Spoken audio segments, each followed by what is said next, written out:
মাননীয় সংসদ সদস্য, আমি কিন্তু একজন এজেড মানুষ। Though I am looking very young, but I have got age.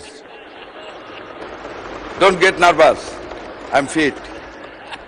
মাননীয় স্পিকার, আমাদের মন্ত্রী মহোদয় অত্যন্ত সেনসিটিভ হয়ে গেলেন। উনি লক্ষ্য করলেন না যে আমি সংসদে সবার মধ্যে সীমাবদ্ধ না থেকে কথাটি উত্থাপন করিনি। এটা কিন্তু আমি আমার বক্তব্য দেওয়ার সময় বলি নাই। মাননীয় স্পিকার, আমাদের মাননীয় মন্ত্রী বললেন রোগীকে ভয়ে দেখাতে হয় না, সাহস দিতে হয়। আমি তো জানতাম আমি 300 জন সংসদ সদস্যের সামনে কথা বলছি, 300 জন হামের রোগীর সামনে তো মাননীয় স্পিকার আমি কথা বলছি না। আর সংসদে আমি যদি স্বাস্থ্যের প্রশ্নে বলতে না পারি কথা, সংসদ সদস্যরা যদি ভীত সন্ত্রস্ত হয়ে রোগাক্রান্ত হয়ে যান, তাহলে আর এই সংসদ চালাবো কেমন করে মাননীয় স্পিকার? আমি জুনিয়র সদস্য, আমার বুঝে আসে না।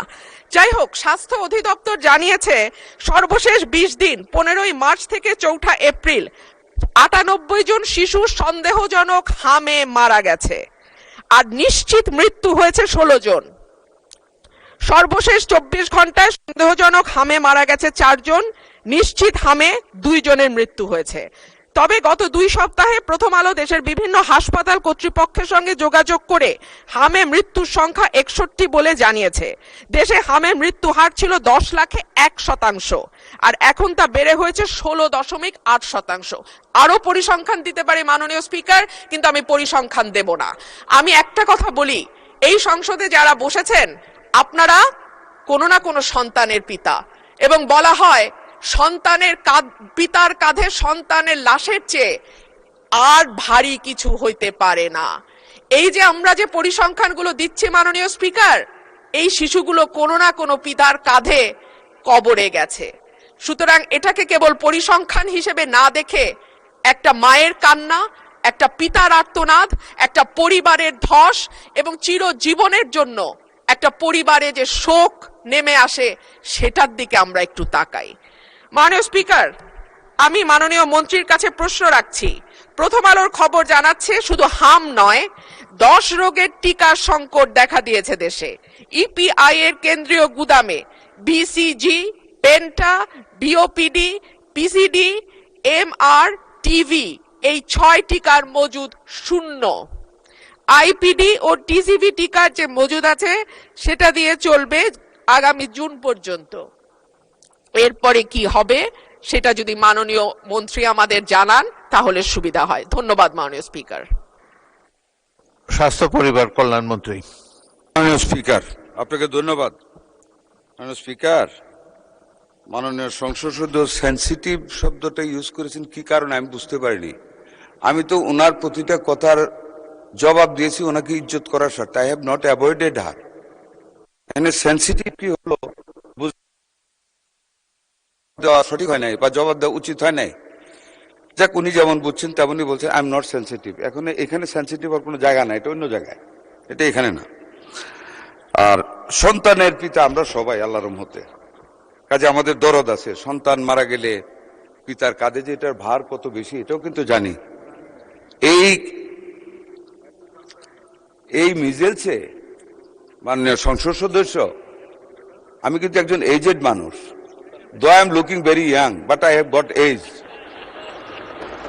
Don't get nervous, I am fit.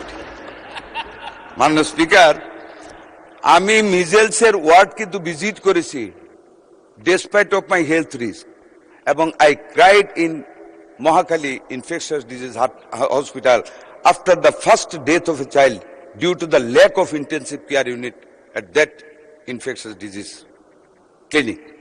I cried, but I think you have not visited a ward of measles patients. কাজে আমি কিন্তু বুঝি আমার সন্তানেরা হাম হয়েছিল। I have that agony. সুতরাং এটা বলেন না দয়া করে।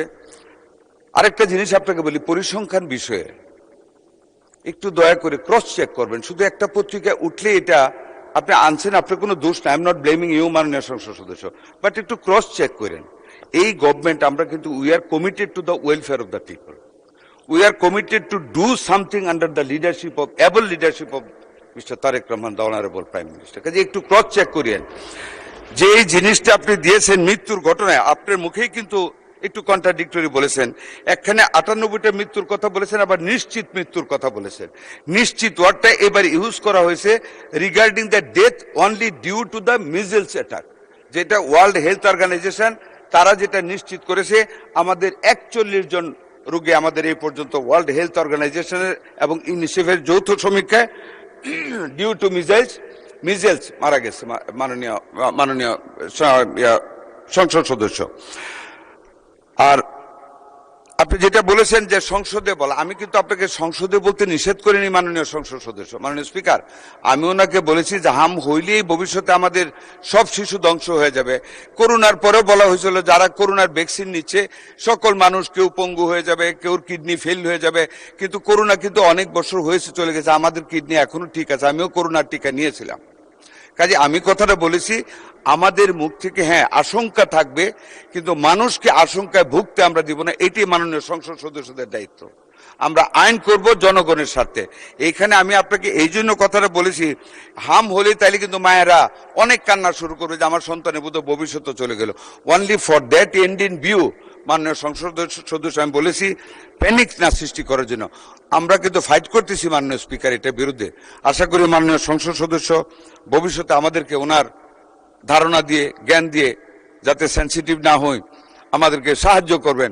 আপনাকে অনেক ধন্যবাদ মাননীয় স্পিকার।